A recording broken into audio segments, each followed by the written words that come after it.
आज की क्लास में डिप्रेशन का बचा हुआ पार्ट और साइकोसिस का डिस्कस करेंगे।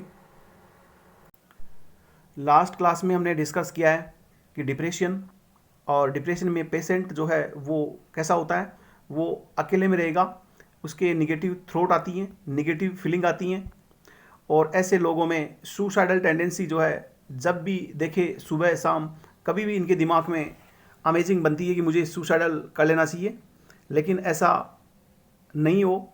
उसके लिए हमें डिप्रेशन के पेशेंट को डॉक्टर से दिखाना होगा, क्योंकि एक्चुअल में क्या होता है, डिप्रेशन के पेशेंट में जो हमारा ब्रेन है और ब्रेन के अंदर जो न्यूरोट्रांसमीटर रिलीज होते हैं और इन न्यूरोट्रांसमीटर का एक बैलेंस होता है, एक पर्टिकुलर लेवल होता है और इस लेवल से यदि कम हो जाए तो हमें डिप्रेशन होता है।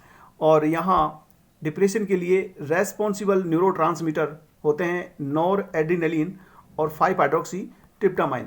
नॉर एड्रीनलिन और 5-हाइड्रोक्सी ट्रिप्टामाइन का लेवल एक पर्टिकुलर लेवल से कम हो जाता है, जिसकी वजह से हमें डिप्रेशन होता है। डिप्रेशन होने के बाद अब हमें इसको ठीक करना है, तो इसके लिए हम इसे एंटी डिप्रेसेंट ड्रग देंगे। एंटी डिप्रेसेंट ड्रग जो है वो अलग अलग उनका क्लासिफिकेशन है।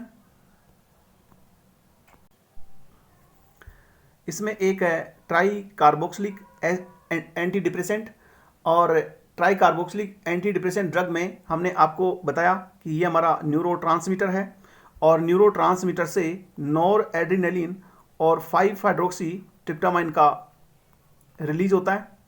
और नॉर एड्रीनलिन और 5-HT का लेवल यहाँ एक एग्जाम्पल के तौर पर मानो ये 1 ml जो है नॉर एड्रीनलिन है।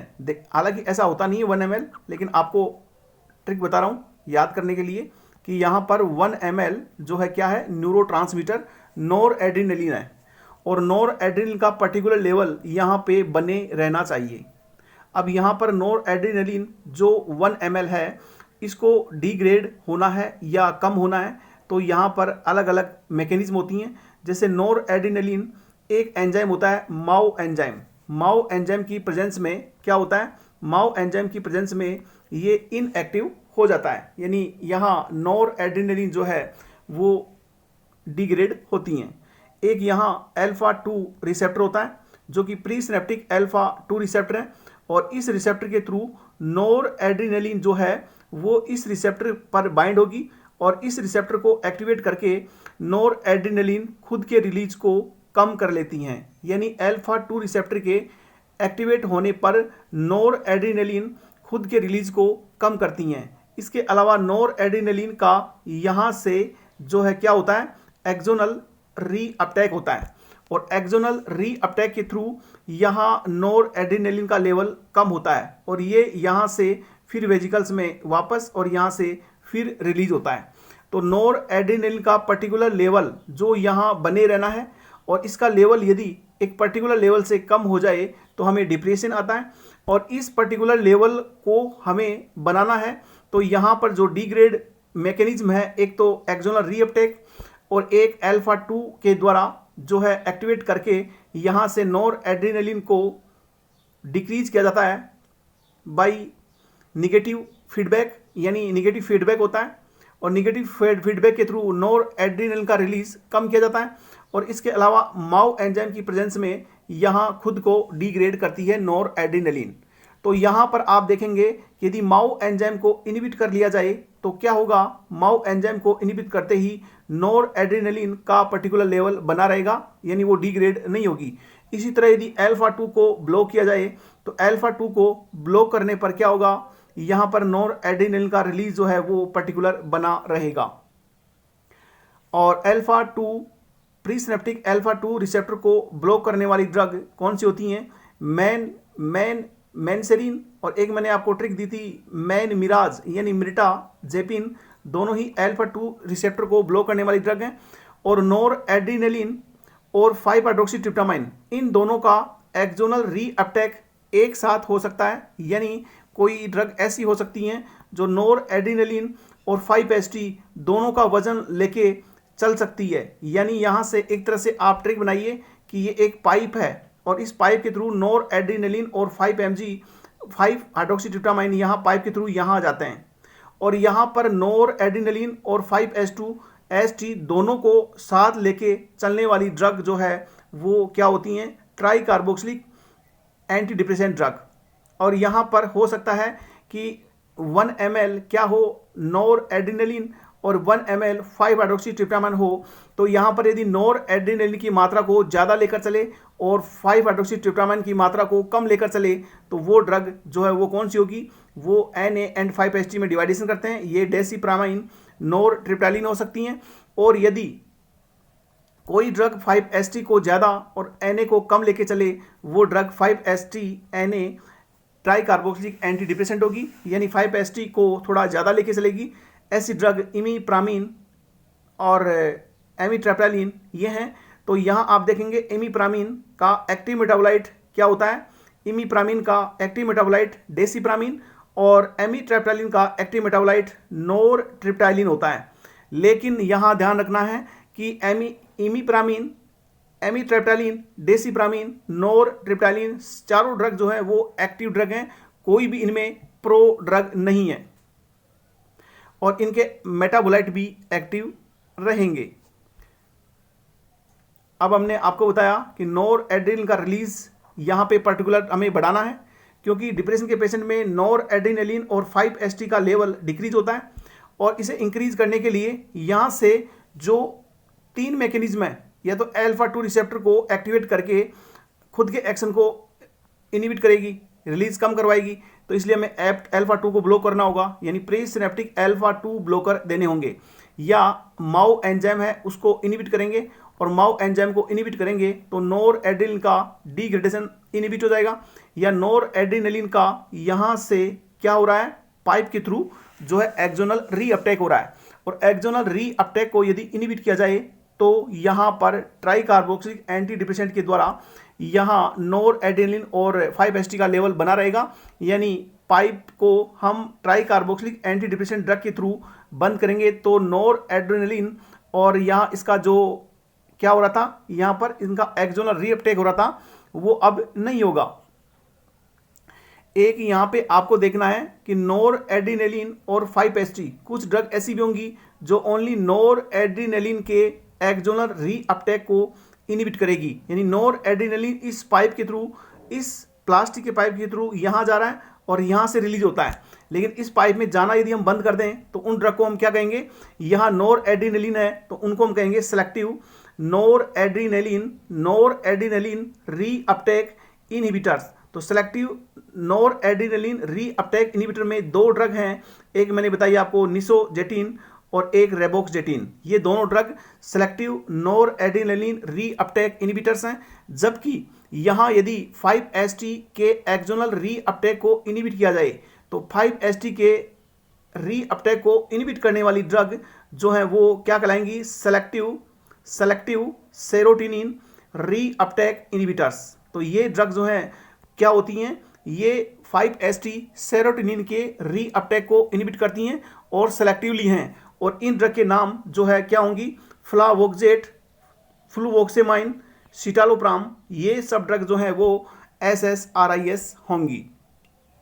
जो हमने यहाँ डिस्कस किया आपसे ये आपके सामने है, सेलेक्टिव सेरोटोनिन रीअपटेक इनहिबिटर्स और SNARIs।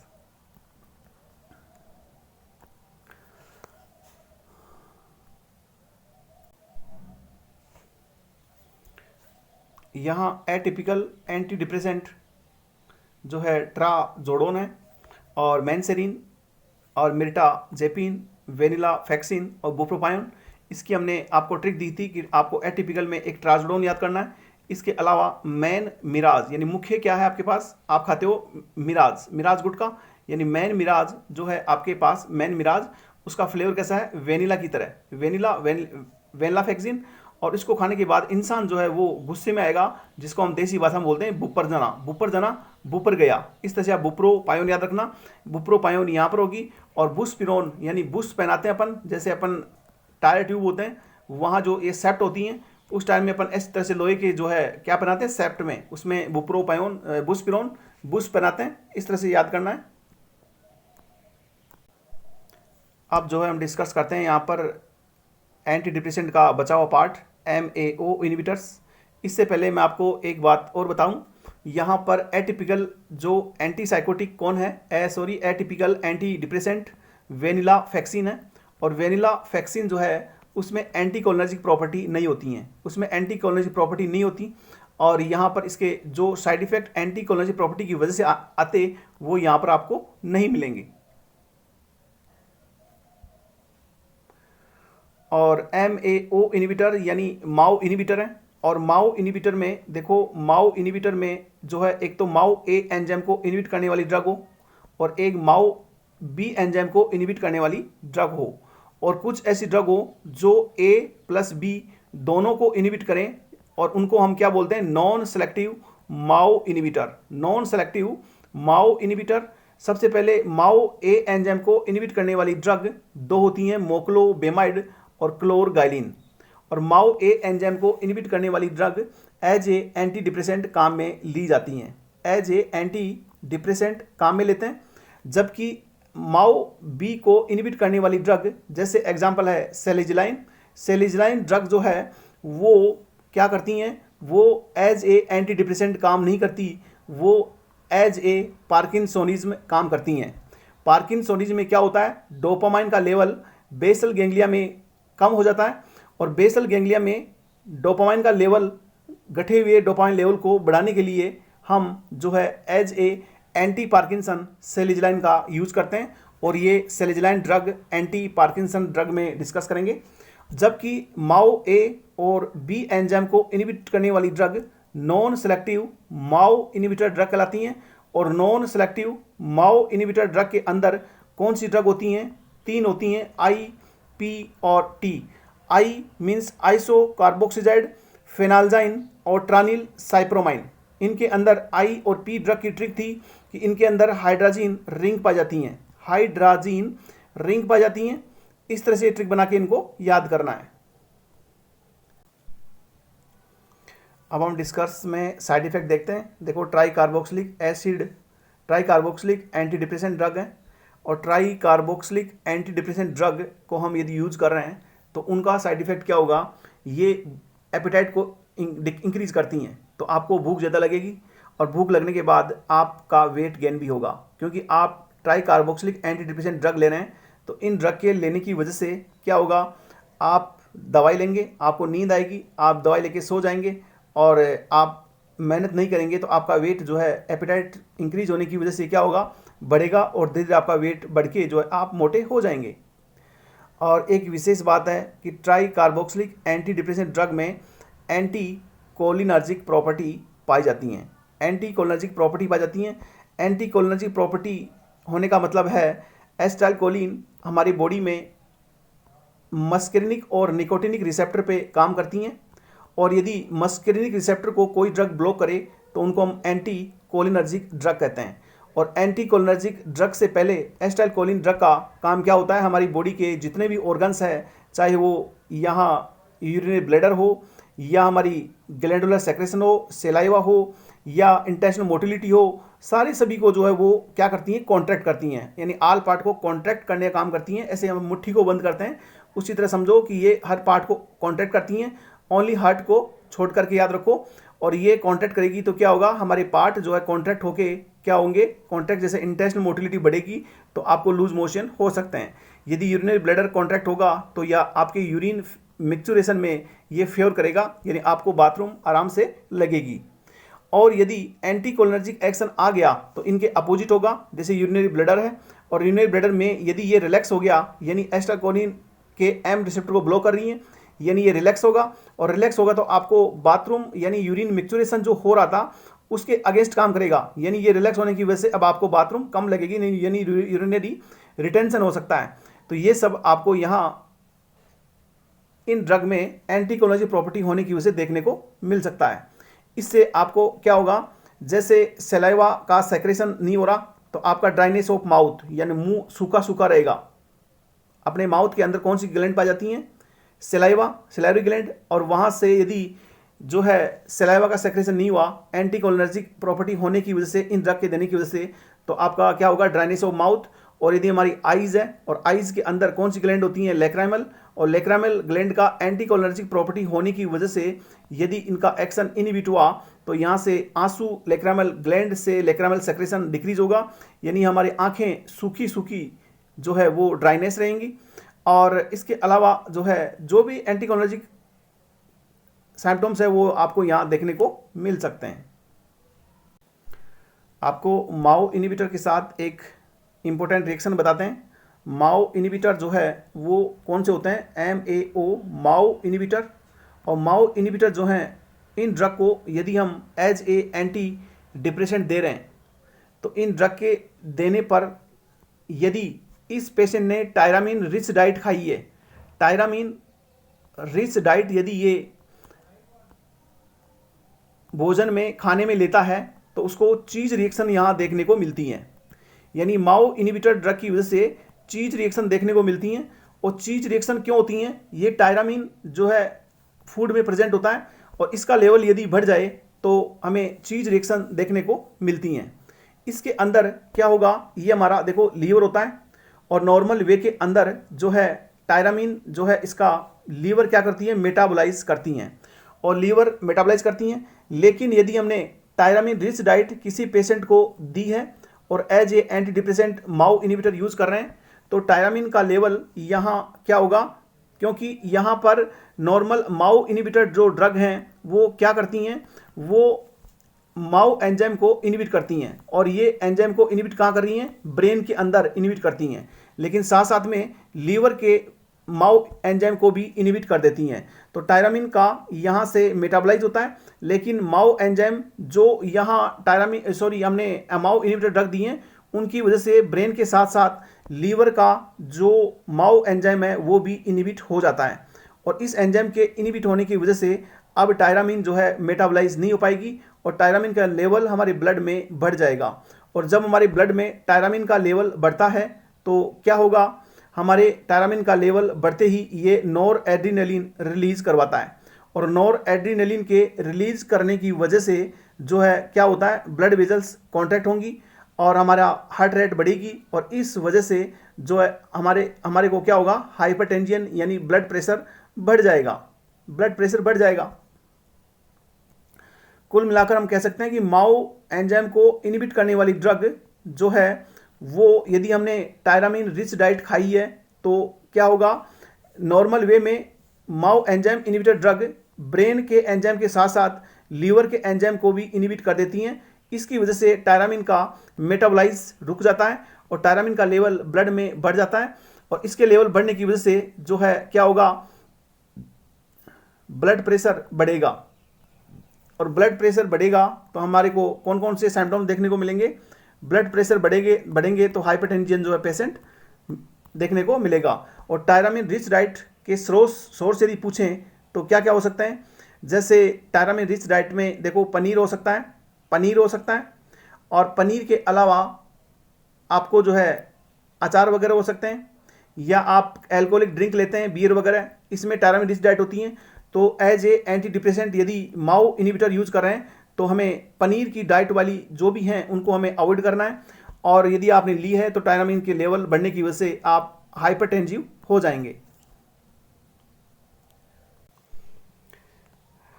टायरामीन का लेवल बढ़ने से सीवियर हाइपरटेंशन होता है, ये हमने डिस्कस किया। और एक ड्रग यहाँ ट्राजोडोन है। ट्राजोडोन ड्रग का एक साइड इफेक्ट होता है, इस ड्रग का साइड इफेक्ट होता है प्रियापिज्म, प्रियापिज्म याद रखो कि इस ड्रग का एक साइड इफेक्ट है प्रियापिज्म। इसके अंदर क्या होता है कि जो मेल है उसका जो पेनिस है वो सेक्सुअल इंटरकोर्स के दौरान जब इरेक्शन होता है वो तो इरेक्शन पेन होता है इसके अंदर, यानी सेक्सुअल इंटरकोर्स के दौरान इरेक्शन पेन होता है और इसको हम प्रियापिज्म बोलते हैं। और ये ट्राइजोडोन का मेन साइड इफेक्ट है और बहुत बार ये एग्जाम में क्वेश्चन जो है बार बार रिपीट होता है, इसको याद करना है। और मैनसेरीन मिर्टाजेपिन हमने अभी as a antidepressant drug पढ़ेंगे, उसमें आपको फिर दोबारा बताएंगे मैकेनिज्म ऑफ एक्शन में। अब है सेलेक्टिव सेरोटोनिन रीअपटेक इनहिबिटर। इन ड्रग को यदि हम देते हैं तो क्या होगा, नेसिया एंड वॉमिटिंग होगी। और इनके यूजेस क्या होते हैं, ओबेसिव कंपल्सिव डिसऑर्डर में हम SSRIs को ओबेसिव OCD ओबेसिव कंपल्सिव डिसऑर्डर में यूज़ करते हैं। ओबेसिव कंपल्सिव डिसऑर्डर क्या होता है, देखो कुछ कुछ आदतें हमारी अच्छी होती हैं, है ना, लेकिन वो अच्छी आदत भी कभी कभी जो है वो हमें परेशान कर सकती हैं।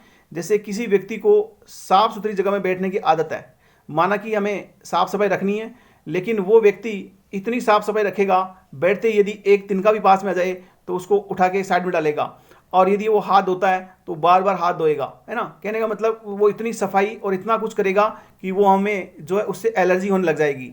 तो कहने का मतलब OCD ओबेसिव कंपल्सिव डिसऑर्डर में इंसान जो है हद से ज़्यादा जो है वो जिसके दिमाग में अमेजिंग बनती है उसको ज़्यादा करता है। और ओबेसिव कंपल्सिव डिसऑर्डर जो है उसमें हम कौन सी ड्रग यूज करते हैं, SSRIs TCA में selective serotonin reuptake inhibitor drug use करते हैं। और इसके अलावा selective serotonin reuptake inhibitor drug जो है वो हम एक जगह बेड वेटिंग इन चिल्ड्रन, यानी कोई बच्चा है और वो नींद के अंदर होता है और नींद के अंदर उसे लगता है कि मैं बाथरूम में जो है बाथरूम कर रहा हूँ, लेकिन उसे ये पता नहीं होता, और जब बाथरूम कर देता है तो पता चलता है उसने बिस्तर में जो है बिस्तर को गीला कर दिया है। तो बेड वेटिंग इन चिल्ड्रन, बच्चे के द्वारा बाथरूम करना बेड वेटिंग इन चिल्ड्रन कहलाता है, जिसको हम फार्मिकोलॉजिकली लैंग्वेज में नॉक्टर्नल एंड न्यूरेसिस बोलते हैं। और इसके अंदर जो है एक लो डोज इमीप्रामिन यूज करते हैं। लो डोज क्या यूज करते हैं, इमीप्रामिन। और इमीप्रामिन की लो डोज जो है वो क्या होती हैं, वो low dose bed waiting in children में यूज करते हैं, और हाई डोज जो है वो एज ए एंटी डिप्रेसेंट काम करेगी।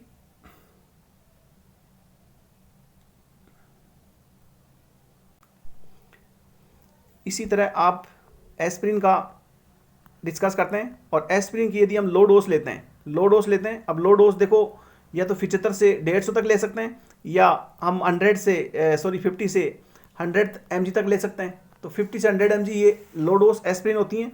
और एस्पिरिन की लो डोज जो है वो एज ए एंटी प्लेटलेट काम करती हैं, एज ए एंटी प्लेटलेट्स काम करती हैं। प्लेटलेट्स को हम क्या बोलते हैं, थ्रोम्बोसाइट्स, तो इसको हम एंटी प्लेटलेट्स या एंटी थ्रोम्बोटिक बोल सकते हैं। तो एस्पिरिन की low dose as a anti platelets या as a anti thrombotic use करते हैं। और एस्पिरिन की लो डोज को हम जो है क्या, यानी उसको हम एंटीपायरेटिक या जो है एनाल्जेसिक नहीं बोल सकते, क्योंकि इसकी हाई डोज होगी, वही जो है एंटीपायरेटिक या एंटी इन्फ्लामेटरी हो सकती है। अब हम डिस्कस करेंगे साइकोसिस के बारे में। साइकोसिस में हमने डिस्कस किया है, और साइकोसिस में होता क्या है, ये साइकोसिस है। साइकोसिस के अंदर ब्रेन के अंदर डोपामाइन का लेवल बढ़ जाता है। हमने आपको दो एरिया बताए, एक तो ये एरिया है, एक ये एरिया है। इसके अंदर मिजोलिम्बिक एरिया है, और एक जो है ये बी के नाम से याद रखो, MB होटल, इस तरह से ये बेसल गैंग्लिया है। मिजोलिम्बिक एरिया के अंदर डोपामाइन का लेवल साइकोसिस के पेशेंट में बढ़ता है।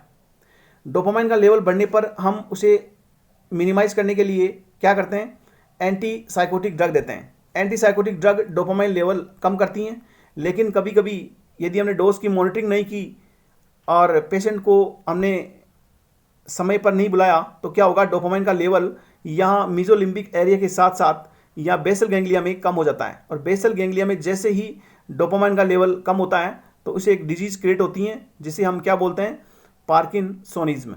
और पार्किंसोनिज्म में डोपामाइन का लेवल कम हुआ तो अब डोपामाइन का लेवल बढ़ाने वाली ड्रग जो बेसल गैंग्लिया में बढ़ा सकती हैं उनको हम यूज करते हैं। जैसे एग्जांपल ट्राईहेक्सीफेनिडिल, इस तरह से एंटीकोलिनर्जिक, एंटी पार्किंसन ड्रग देते हैं। और साइकोसिस में जो है क्या होता है, इस साइकोसिस में पेशेंट को देखो पॉजिटिव और निगेटिव दोनों तरह की यहाँ सिम्टम साइन होते हैं। निगेटिव तो उनको हम ऐसे बोल सकते हैं जैसे दिमाग के पेशेंट में अजीब बिहेवियर आए या सुसाइडल टेंडेंसी आए या गलत विचार आए, उनको निगेटिव। और इसको जो है हम हेलुसिनोजन या डेलूशियन जैसे जो है सिम्टम्स आए तो उनको पॉजिटिव सिम्टम्स बोलते हैं। और पॉजिटिव सिम्टम्स के अंदर जो है हम बोल रहे हैं हेलुसिनोजन। हेलुसिनोजन का मतलब होता है कि जैसे मान लो अपन क्लास में बैठे हैं तो साइलेंट रहते हैं, और यहीं कहीं अच्छी शादी का माहौल हो तो वहाँ पर हम जो है उस तरह से मेंटेन करते हैं।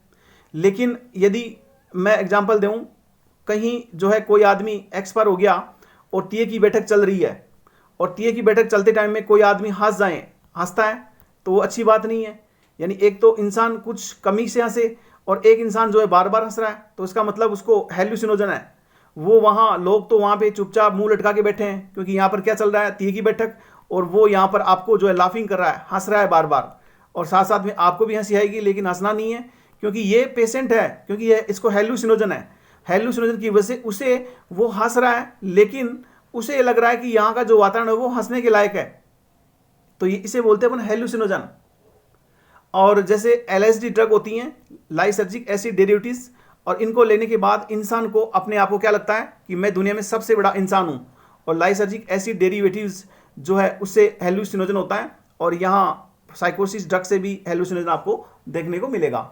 एक होता है आपको साइकोसिस में, क्या मैंने बताया, डेलूसियन। डेलूसियन का मतलब होता है कि इसके दिमाग में क्या होता है, फॉल्स इमेज बनती है। क्या बनती है? फॉल्स इमेज बनती है, लेकिन उसको वो ट्रू इमेज लगती है। यानी इसके दिमाग में, मैं कहूँ आपको डेलूसियन, जैसे मान लो कोई व्यक्ति है, नॉर्मल पर्सन है, और वो कैटरीना से लव करता है, ये एक अभिनेत्री है, और मैं कहूँ यहाँ पर ये इंसान, अगर आपको क्या है, ये कोई फीमेल साउथ अभिनेत्री है, जिसका कलर आपको पता है बहुत अच्छा होता है, और ये साउथ की अभिनेत्री हैं, और इस साउथ की अभिनेत्री का जो है, यदि इसके सामने फोटो लगी है तो इसको वो कैटरीना बताएगा। आपको लगेगा भाई यार ये ब्लैक है, हब्जी है, फिर भी जो है ये इसको कैटरीना कैफ से मैच क्यों कर रहा है? क्योंकि इसके दिमाग में फॉल्स इमेज बनी, लेकिन वो इसको ट्रू इमेज लगती हैं। वो इसको यहाँ पर साउथ अभिनेत्री में ही उसको कैटरीना दिखाई देगी, यानी इसको फॉल्स इमेज बनेगी और ट्रू इमेज इसको लगेगी, और ऐसा डेलूशन में होता है। और इसने यदि कैटरीना बना दी, फॉल्स इमेजिंग को ट्रू इमेज बना दी, तो इसको आप चैलेंज नहीं कर सकते, और यदि आप चैलेंज करने की कोशिश करेंगे तो वो आपसे झगड़ा करने लग जाएगा। फिर है एंटी साइकोटिक ड्रग का क्लासिफिकेशन से पहले हम देखते हैं, देखो एक तो टिपिकल और एक होते हैं एटिपिकल। टिपिकल मीन्स होता है कि ये D2 रिसेप्टर को ब्लॉक करती हैं, जबकि एटिपिकल D2 रिसेप्टर के साथ साथ 5-HT2 रिसेप्टर को ब्लॉक करती हैं। यानी जितनी भी टिपिकल एंटीसाइकोटिक ड्रग हैं वो D2 रिसेप्टर को ब्लॉक करेंगी, और एटिपिकल D2 के साथ 5-HT2 रिसेप्टर को ब्लॉक करती हैं। क्योंकि इसका कारण है, मैंने बताया कि एक फैमिली में यदि 5 बच्चे हैं तो 4 बच्चे का बिहेवियर सेम होगा, यानी सभी ड्रग टिपिकल होंगी। और एक जो है कहीं फॉरेनर में रहने लग गया, तो वो आते ही एनवायरमेंटल चेंज होने की वजह से लैंग्वेज अपना बिहेवियर अलग करेगा, तो एटिपिकल एंटीसाइकोटिक थोड़ा सा अलग बिहेवियर करती हैं। जैसे इसने 5-HT2 को ब्लॉक किया है, तो एटिपिकल एंटीसाइकोटिक जो है इनका बिहेवियर मैकेनिज्म ऑफ एक्शन थोड़ा डिफरेंस होता है, इसलिए इनको हम टिपिकल और एटिपिकल एंटीसाइकोटिक बोलते हैं। Typical antipsychotic drug only positive symptoms को ठीक करती हैं। पॉजिटिव थिंक मैंने बताई, जैसे हेल्यूसिनोजन या डेलूजिनो, इनको ठीक करती हैं, जबकि atypical antipsychotic positive plus negative दोनों को ठीक करती हैं। पॉजिटिव मीन्स हेल्यूसिनोजन और डेलूजियन, और निगेटिव मीन्स होता है जैसे सुसाइड टेंडेंसी आना, दिमाग में गलत विचार आना, है ना, और फॉल्स इमेज बनना और ट्रू इमेज लगना। उसको जो है साउथ अभिनेत्री में ही कैटरीना दिखाई देगी, तो इसका मतलब है उसको ठीक करने के लिए आपको एटिपिकल एंटीसाइकोटिक देना होगा। और एटिपिकल एंटीसाइकोटिक रूम में हम कौन सी ड्रग का डिस्कस करेंगे? क्लोजेपिन जो है वो कैसी ड्रग है? वो D4 रिसेप्टर को ब्लॉक करती हैं, जिसका हम आगे डिस्कस करेंगे। चलो यही बता दिया जाता है आपको, क्लोजेपिन ड्रग जो है वो क्या करती हैं? वो एक एटिपिकल एंटीसाइकोटिक है, और आपको ध्यान रखना है टिपिकल और एटिपिकल।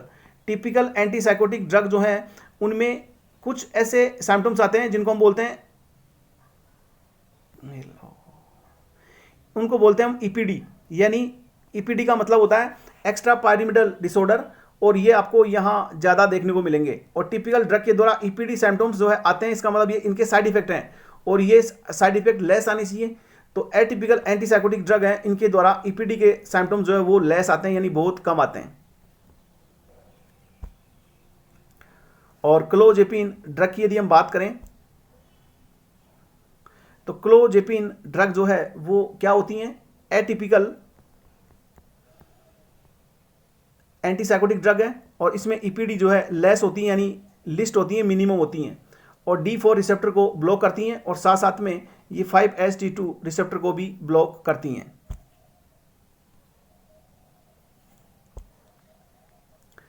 तो आपने इस क्लास में डिस्कस किया एंटी डिप्रेसेंट का बचा हुआ पार्ट और एंटी साइकोटिक ड्रग, और इनका क्लासिफिकेशन जो है वो आपको याद करना है, देखना है आपको, क्योंकि यहाँ आप देखेंगे कि फिनोथाइज़ाइन डेरिवेटिव्स जो हैं वो, और इसके अलावा ब्यूटारोफेनोन डेरिवेटिव्स, ये सब इनका क्लासिफिकेशन आपको याद करना है।